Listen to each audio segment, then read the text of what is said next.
Long ago, there was a small village on the edge of the large forest.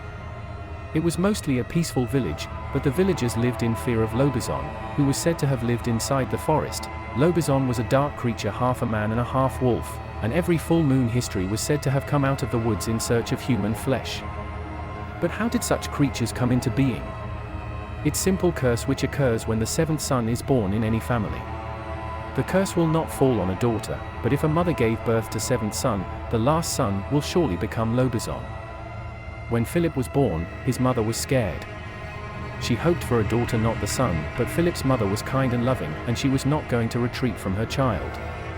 It did not matter if the villagers said anything about this curse. Many years have passed in peace. Philip became a strong boy who loved his mother and father and his 6 brothers. But Philip could not stop thinking that he was treated differently from his brothers. He did not go to school because the teacher did not allow him.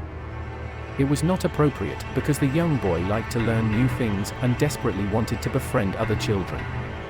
If Philip was ever sent by his mother to take bread, the villagers would never get in his way and always be afraid and resentment towards him. Look at the combination that made the young boy restless. Other children did not play with him, and when the full moon was there, he was never allowed to go to the garden. This last point was probably the worst of all of them because Philip loved the moon so much, something about it, especially when it was full moon and round in the night sky. It talked to Philip and woke his soul and sang it forced to dance and run away. Life was far from happiness. Despite being peaceful, Philip found himself isolated with each passing year. He had no friends and was never invited to play with other children. Sometimes he hears their laughter and imagines what they are playing and how much they are all having fun. Philip also saw that his mother and his brother were also looking at him with strange eyes. What's so bad with me? Philip often asked himself. I am not such a bad boy. I do my job and I never insult anyone. Why am I treated so differently from other children's? As he approached his 15th birthday, Philip was more sad than ever. Her mother rarely let him out of the house, and she often looked angry with his company. Young children would throw stones at him if they ever saw him playing in front of their home. But when he turned to challenge them, he would run screaming as if he were a monster. Sometimes Philip wanted to find refuge in the big forest and never come back. One day his mother sat him down and told him the reason for his trouble. You are my 7th son, she said, and my son, you are cursed. Philip was very upset. What curse? He asked. On your 15th birthday you will become a Lobizon, a creature that is half human and half a wolf. Philip knew everything about Lobizon from his books, that his brothers shared with him at night. But they never told Philip that he was cursed like that. He do not want to be a Lobizon.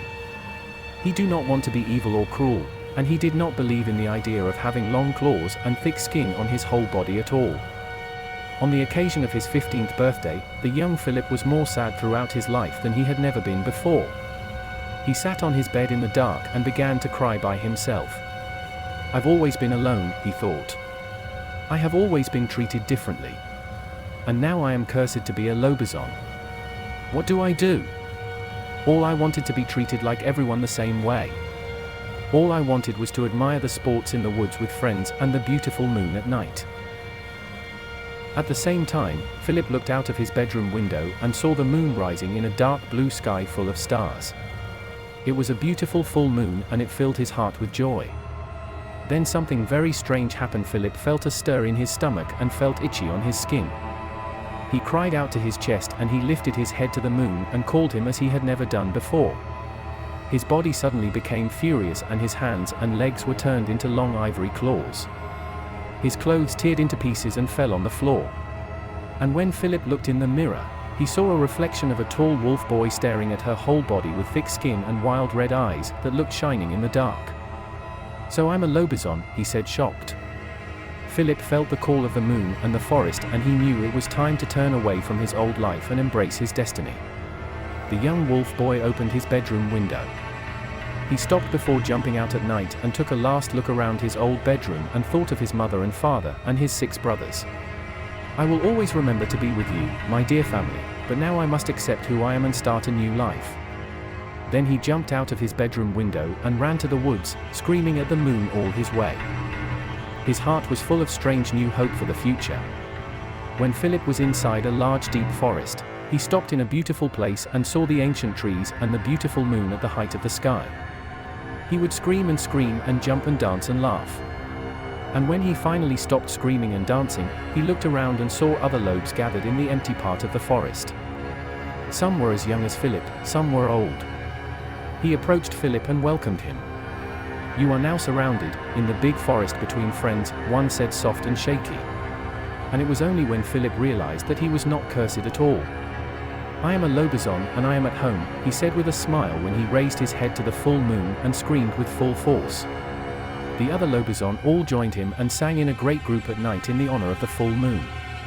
Several miles away, Philip's mother was dressed in her nightgown, in her garden, and was listening to the sound of a lobezon flowing on a light wind gust from inside the large forest. The old woman smiled at herself because she knew that her seventh son had finally taken a house for himself, where he would be welcomed and where he would be greeted. He will have many friends and they will live a long and happy life.